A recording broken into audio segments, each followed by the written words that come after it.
Good morning and welcome to Kelly's Anesthesia Tips. Well, this one almost slipped by me. I did get something in my email a while back, but I didn't pay a lot of attention to it, and it just kind of didn't catch my radar. So I'm going to share a quick YouTube with those of you that this may affect. There are certain states, and when I caught the term knee scope on here this morning, I was like, ooh, that affects anesthesia. So let me give you just a little bit of background. I do read a lot of the anesthesia specific updates, regardless of where they come from, if they're good resources.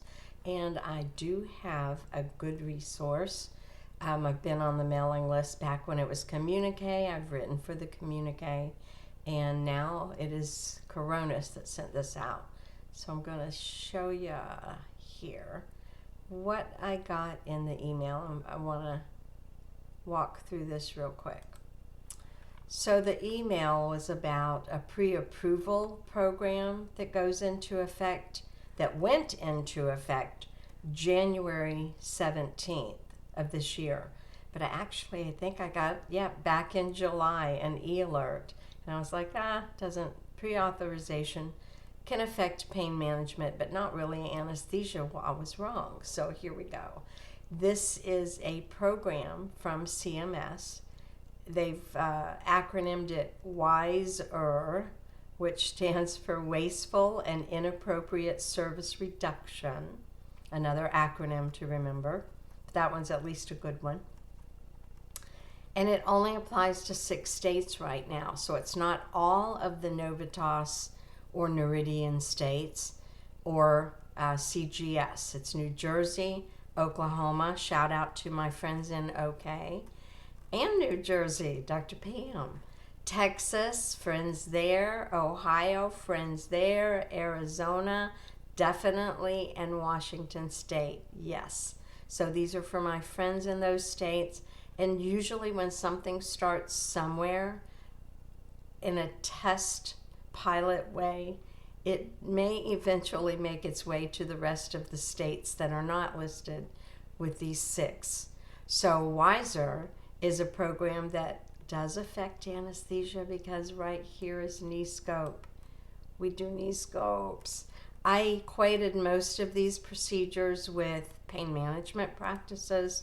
We also do kypho and vertebroplasties and incontinency control devices, impotence procedures, and skin grafts. So there are quite a few things here that are going to need your attention.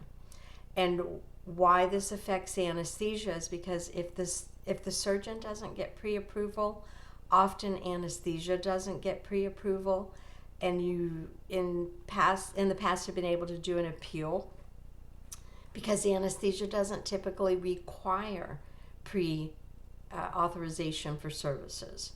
This does not look like appeals would work, especially if they're asking that you meet these local coverage or national coverage determinations prior to having the work done. So the surgeons are going to have to do this. They go through the pre-approval process, and then anesthesia is going to be affected for this in those mentioned states. So as usual, I will give you the links. I was unable to find this CMS pre-approval program announcement on a link, so I'll show you that as well. Here we go. So I did look. I put in CMS pre-approval program goes into effect special announcement, not out there, but it does give you some of the key aspects of the pre-approval program. If you're not on the listserv, and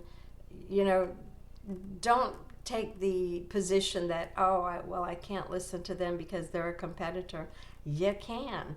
If they have good legitimate information, then yes, you can look, listen, learn, the 3 L's. And here you can just sign up for usually their newsletter, and they will send you your newsletter whether you're a competitor or not a competitor. So here is the actual overview fact sheet from CMS itself. So, legitimate resource. How you get the heads ups. Sign up for these types of notifications.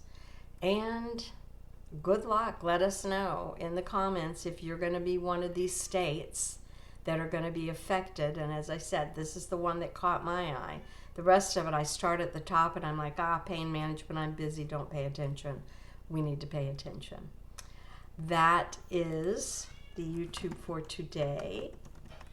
I am going to leave us with my love to share. Be kind to one another, generous with your knowledge, supporting Anesthesia Meetings. If you're going to be at the ASA Advance, I leave on Thursday. I will see you there. If not, and you're going to be at the AIAB PM in April, I will see you there. And if not, they haven't announced the dates, and I don't have an update on my website yet. But as soon as I know about the anesthesia meeting that are done by Decision Health, I don't think it's Decision Health that markets those anymore, but it'll still be on my website. Right, you guys enjoy. Have a great, it is the weekend. I'm working today too, so it doesn't feel like a weekend. Have a great weekend.